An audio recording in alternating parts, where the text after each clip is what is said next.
जय जोहार, आप देख रहे हैं IBC 24। मैं हूं आप सभी के साथ रचना नितेश और आज IBC 24 परिवार की ओर से सबसे पहले IBC 24 के तमाम दर्शकों को छत्तीसगढ़ स्थापना दिवस की ढेर सारी गाढ़ा गाढ़ा बधाई। सबसे पहले आज गुड मॉर्निंग छत्तीसगढ़ में रुक करते हैं हेडलाइंस की ओर। छत्तीसगढ़ में आज से होगी धान खरीदी। 26,48,000 किसानों ने करवाया पंजीयन। इस साल बिना बायोमेट्रिक के ही होगी धान खरीदी।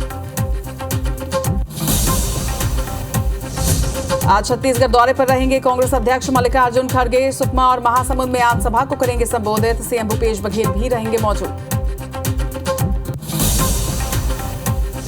छत्तीसगढ़ में पुलिस का चेकिंग अभियान जारी। कोंडा गांव में 1 करोड़ 14 लाख रुपए के जेवर और कैश जब्त। अलग अलग वाहनों से किया गया बरामद।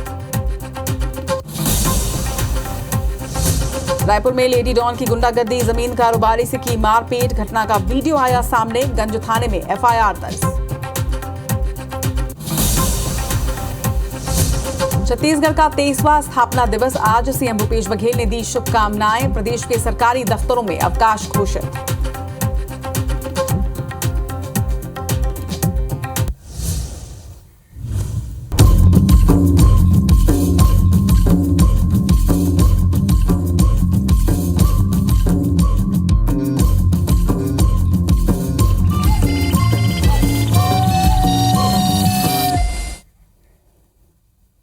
हेडलाइंस के बाद शुरुआत करते हैं गुड मॉर्निंग छत्तीसगढ़ की और सबसे पहले आपको बताते हैं छत्तीसगढ़ की 4 बड़ी खबरें जिन पर IBC 24 की रहेगी नजर। आज छत्तीसगढ़ राज्य का 23वां स्थापना दिवस है। आज ही के दिन साल 2000 में छत्तीसगढ़ का गठन हुआ था। 23 साल में छत्तीसगढ़ ने विकास के नए आयाम कायम किए हैं। वहीं दूसरी खबर छत्तीसगढ़ में धान खरीदी से जुड़ी हुई है। आज से धान खरीदी उत्सव की शुरुआत हो रही है। इस साल 26 लाख किसानों ने अपना पंजीयन धान के लिए करवाया है। वहीं सरकार ने 110 लाख मीट्रिक टन धान खरीदी का लक्ष्य रखा है। बीजेपी हालांकि धान खरीदी इंचार्ज अधिकारियों को हटाने के लिए उसने चुनाव आयोग को एक पत्र लिखा है। इस पर डिटेल जानकारी आज दिन भर आप तक पहुंचाते रहेंगे। वहीं तीसरी खबर, आज कांग्रेस के राष्ट्रीय अध्यक्ष मल्लिकार्जुन खड़गे छत्तीसगढ़ के दौरे पर रहेंगे। सुकमा और महासमुंद में वो चुनावी सभाओं को संबोधित करेंगे। इस दौरान सीएम भूपेश बघेल भी उनके साथ मौजूद रहेंगे। चौथी तस्वीर जो आप देख रहे हैं एक भीषण आग की तस्वीर है। इलेक्ट्रॉनिक दुकान में कवर्धा में आग लगी है, जिससे आग से दुकान में रखा लाखों जलकर खाक हो चुका है। हालांकि कड़ी मशक्कत के बाद फायर ब्रिगेड की टीम ने आग पर काबू पा लिया है।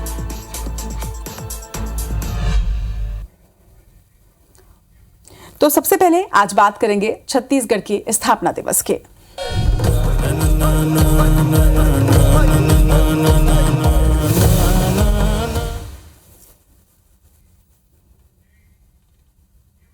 छत्तीसगढ़ आज अपने राज्य स्थापना दिवस का उत्सव मना रहा है। छत्तीसगढ़ एक ऐसा राज्य जिसका दिल सोने का है और छाती फौलाद की। एक राज्य जिसकी हंसी पर दुनिया फिदा है।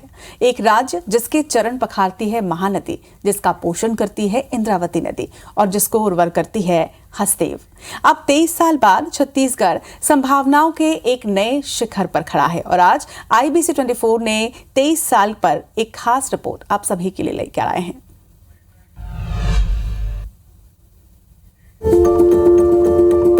सोलह साल पहले जब छत्तीसगढ़ बना, इसने सोचा था कि आदिवासी विस्तार वाला नक्सल प्रभावित इलाका भी हिंदुस्तान के विकसित राज्यों के साथ भी टक्कर लेगा। एक और अहम पड़ाव लीजिए, देखते ही देखते नवजात राज्य 23 साल के युवा में बदल गया। अमीर धरती गरीब लोग के विरोधाभासी दौर में आंखें खोलने वाला छत्तीसगढ़ आज तरक्की के जेट युग में फर्राटे भर रहा है। कल की उम्मीदें आज की सच्चाई बन गई हैं। कल के सपने आज धरती पर साकार हो रहे हैं। खेती से लेकर उद्योग तक और खेलों से लेकर फिल्मों तक तरक्की का नया ककहरा सीखने में सफल रहा है छत्तीसगढ़। 23 साल का ये प्रदेश राष्ट्रीय स्तर पर किसी तरह लगातार खुद को प्रासंगिक बना रहा है। उसकी एक और मिसाल है, कभी पूरे प्रदेश में केवल एक मेडिकल कॉलेज था, लेकिन आज जगदलपुर और अंबिकापुर जैसे शहरों में भी मेडिकल कॉलेज खुल गए हैं। प्रदेश में इंजीनियरिंग कॉलेजों की कोई कमी नहीं है। उच्च शिक्षा के तमाम राष्ट्रीय संस्थान यहाँ आज मौजूद हैं। यहाँ एम्स है, NIT है, IIM है और नेशनल लॉ यूनिवर्सिटी भी है। बीते 23 सालों में रायपुर का भी एक नए शहर के रूप में जन्म हुआ। एक तरफ नया रायपुर के रूप में एक अंतर्राष्ट्रीय शहर आंखें खोल रहा है, तो दूसरी ओर इंटरनेशनल लेवल के खेल संसाधनों ने भी राज्य का मान बढ़ाया है।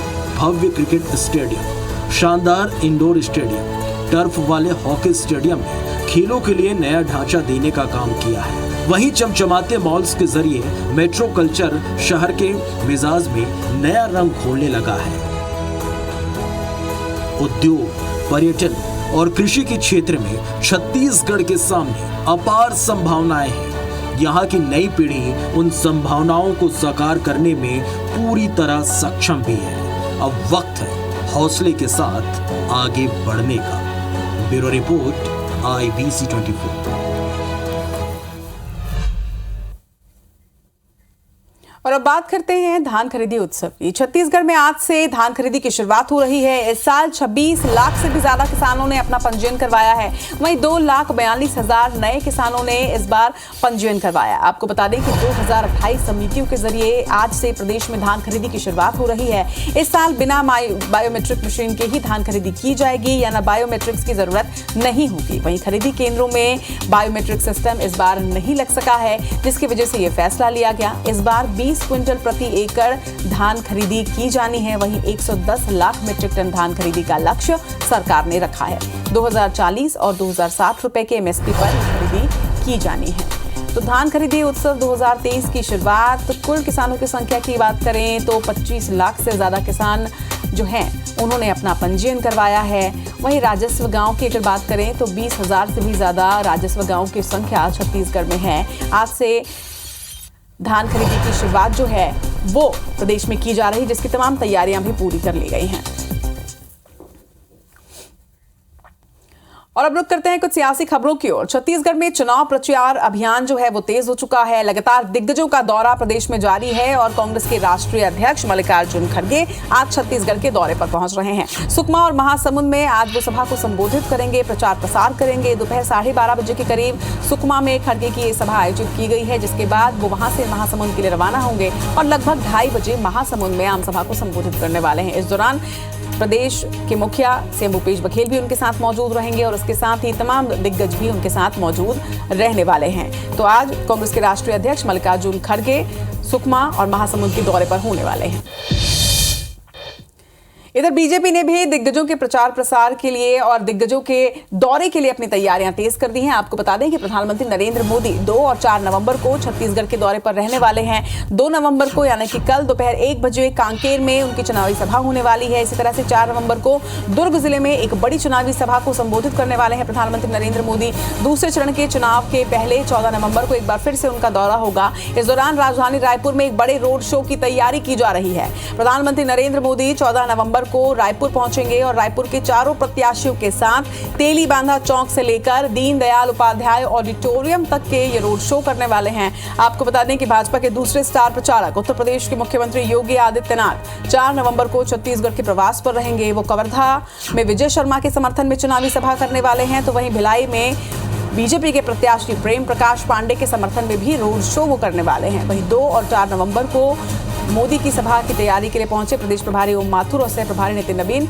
रायपुर पहुंच चुके हैं।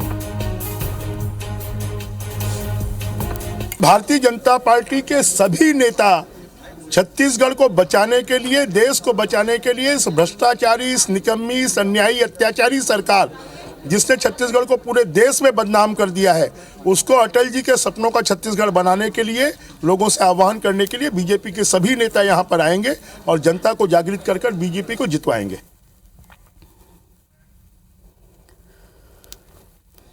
सीएम भूपेश बघेल मंगलवार को नारायणपुर विधानसभा के भानपुरी में कांग्रेस प्रत्याशी चंदन कश्यप के पक्ष में चुनावी सभा करने के लिए पहुंचे। उन्होंने आम सभा को संबोधित भी किया। वहीं इस दौरान उन्होंने कांग्रेस के 17 घोषणाओं को दोहराया और जनता से कांग्रेस को वोट देने की अपील की।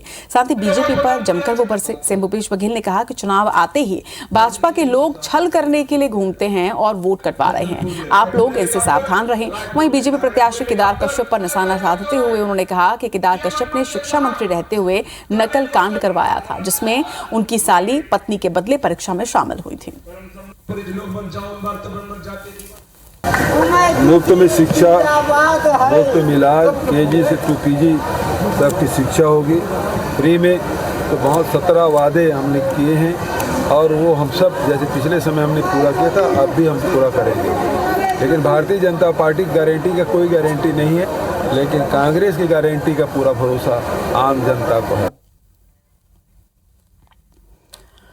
छत्तीसगढ़ विधानसभा चुनाव के दूसरे चरण के लिए 30 अक्टूबर को नामांकन दाखिल करने का आखिरी दिन था और इस दौरान 70 विधानसभा सीटों के लिए 1219 उम्मीदवारों ने 1985 आवेदन प्रस्तुत किए। इनमें से निर्वाचन आयोग की स्क्रूटनी के दौरान 139 नामांकन फॉर्म खामियों के चलते खारिज कर दिए गए हैं। हालांकि ये आंकड़ा और बढ़ भी सकता है क्योंकि कई नामांकन पर आपत्तियां जताई गई हैं।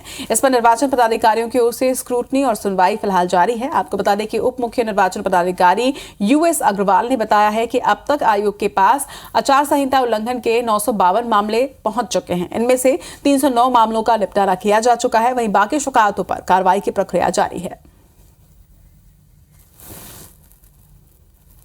1219 अभ्यर्थियों के द्वारा कुल 1985 नामांकन प्रस्तुत किए गए। आज दिनांक को नामांकन की समीक्षा की जा रही है। कुछ जगह सुनवाई का कार्य अभी भी चल रहा है। जो अभी तक हमारे पास सूचना है उसमें 1219 में से 139 अभ्यर्थियों के नामांकन निरस्त किए गए हैं समीक्षा में। खबरों की ओर विपक्षी दल के नेताओं के मोबाइल हैक कर सर्विलांस पर रखने के मामले में TS सिंहदेव ने केंद्र सरकार पर गंभीर आरोप लगाए हैं। डिप्टी CM सिंहदेव का कहना है कि मोबाइल कंपनी से जो मैसेज आया है उससे यह साफ है कि मोबाइल सर्विलांस में है और ये संविधान में दिए गए निजता के अधिकार का साफ तौर पर हनन है। सिंहदेव ने केंद्र सरकार पर विपक्षी नेताओं की जासूसी का आरोप लगाते हुए कहा कि यह मानसिक रूप से दबाव बनाए जाने का मामला है, जिससे केंद्र सरकार की मानसिकता साफ होती है कि वो किसी भी स्थिति में सत्ता से चिपके रहना चाहते हैं। आपको बता दें कि राहुल गांधी ने एक प्रेस कॉन्फ्रेंस किया और विपक्षी नेताओं के मोबाइल सर्विलांस पर रखने का गंभीर आरोप केंद्र सरकार पर कर लगाया है। वहीं डिप्टी CM ने भी केंद्र सरकार पर आरोप लगाते हुए इस मामले को बेहद गंभीर बताते हुए केंद्र सरकार की मानसिकता को स्पष्ट किया। इसमें उनने ये संदेश भेजा है कि आपका एप्पल आईफोन सर्विलेंस में डाल दिया गया है। तो ये बहुत गंभीर स्थिति है और हर नागरिक को जो संविधान में एक निजता का मौलिक अधिकार मिला हुआ है उसका सीधे तौर पे हनन है। ये जासूसी करना बिना जायज प्रक्रियाओं को पूरा किए उस श्रेणी में आता है और केंद्र की सरकार किस तरह से और किस मानसिकता से चल रही है वो बातें स्पष्ट सामने आ रही है। विधानसभा चुनाव को लेकर कोंडागांव पुलिस प्रशासन पूरी तरह से मुस्तैद है। नेशनल हाईवे 30 पर मर्दापाल चौक में पुलिस ने चेकिंग के दौरान अलग अलग लोगों से 1 करोड़ 14 लाख रुपए के जेवर और कैश बरामद किए हैं। SDOP निमितेश सिंह परिहार ने बताया कि जेवर और रकम से संबंधित दस्तावेज नहीं दिखाने पर जब्त करने की कार्रवाई की गई है। चुनाव के मद्देनजर पुलिस द्वारा अभी सघन चेकिंग की जा रही है। प्रशासन की टीम भी मौके पर मौजूद है। इस दौरान अभी चेकिंग की गई है जिसमें अभी कुछ ज्वेलरीज हमको मिली है और कुछ रकम मिली है जिसे FST की टीम को सौंपा गया है। और अब आपको राजधानी रायपुर के लेडी डॉन की तस्वीर दिखाते हैं। रायपुर में इन दिनों एक लेडी डॉन का नाम बार बार सामने आ रहा है। आपको बता दें कि पुलिस ने देर रात एक जमीन कारोबारी के साथ सरेराह मारपीट करने की शिकायत पर FIR दर्ज की। FIR के मुताबिक फाफाडी निवासी तरनजीत सिंह सलूजा का पैसे को लेकर विवाद चल रहा था, जिसमें महिला ने अपने पति और बेटे के साथ मिलकर मारपीट की है और अब इस घटना का वीडियो सोशल मीडिया पर जमकर वायरल हो रहा है। आपको बता दें कि महिला पर अपने पति अजय और आदित्य के साथ मिलकर क्रिकेट, सट्टा और सूदखोरी के लिए गैंग चलाने जैसे गंभीर आरोप भी हैं। बीते दिनों महावीर नगर निवासी कारोबारी हरीश जिमनानी ने खुदकुशी की, उसमें भी इस महिला के प्रताड़ित करने की बात सामने आई थी। फिलहाल गंज थाना पुलिस ने आरोपी महिला सहित अन्य के खिलाफ मामला दर्ज कर लिया और आगे की कार्रवाई की जा रही है। देवेंद्र नगर एक्सिस बैंक के सामने में मारपीट की घटना घटित हुई है और दोनों पक्षों की तरफ से अनावश्यक या दोनों आवेदन आरोप प्रत्यारोप का दिए हैं। प्रार्थी तरनजीत सलूजा की ओर से अजय सादीजा और उनकी पत्नी के विरुद्ध अपराध पंजीबद्ध किया गया। कवर्धा से खबर आपको बता दी, जहां पर 3 साल की मासूम बच्ची के साथ सामूहिक दुष्कर्म की एक घटना सामने आई। 2 नाबालिग आरोपियों ने इस वारदात को अंजाम दिया। वहीं पुलिस ने दोनों नाबालिग आरोपियों को हिरासत में ले लिया है। पुलिस के मुताबिक पड़ोस में रहने वाले आरोपी ने ही बच्ची को आंगनबाड़ी छोड़ने के बहाने वो अपने साथ ले गया और इस घटना को अंजाम दिया गया है। बच्ची के साथ 2 दोस्तों ने मिलकर हैवानियत की है। घटना के बाद परिजनों ने थाने में इसकी शिकायत दर्ज करवाई। वहीं पुलिस ने दोनों नाबालिग आरोपियों को हिरासत में लेकर अब आगे की केस शुरू कर दिया है। एक नाबालिग बच्ची के साथ उसी के पास के रहने वाले 2 नाबालिग बच्चों ने दुष्कर्म किया था, जिसमें थाना बोडला में 376 AB 376 D और पॉक्सो एक्ट के तहत मामला पंजीबद्ध किया गया है। जिन बच्चों ने अपराध किया था उनको पहचान कर लिया गया है। आगे इसमें जांच कार्रवाई की जा रही है। और इसी के साथ गुड मॉर्निंग छत्तीसगढ़ में फिलहाल इतना ही, लेकिन 9 बजे तक की दूसरी सियासी खबरें देखिए मॉर्निंग प्राइम खबर 9 बजे में। मुझे दीजिए इजाजत, नमस्कार।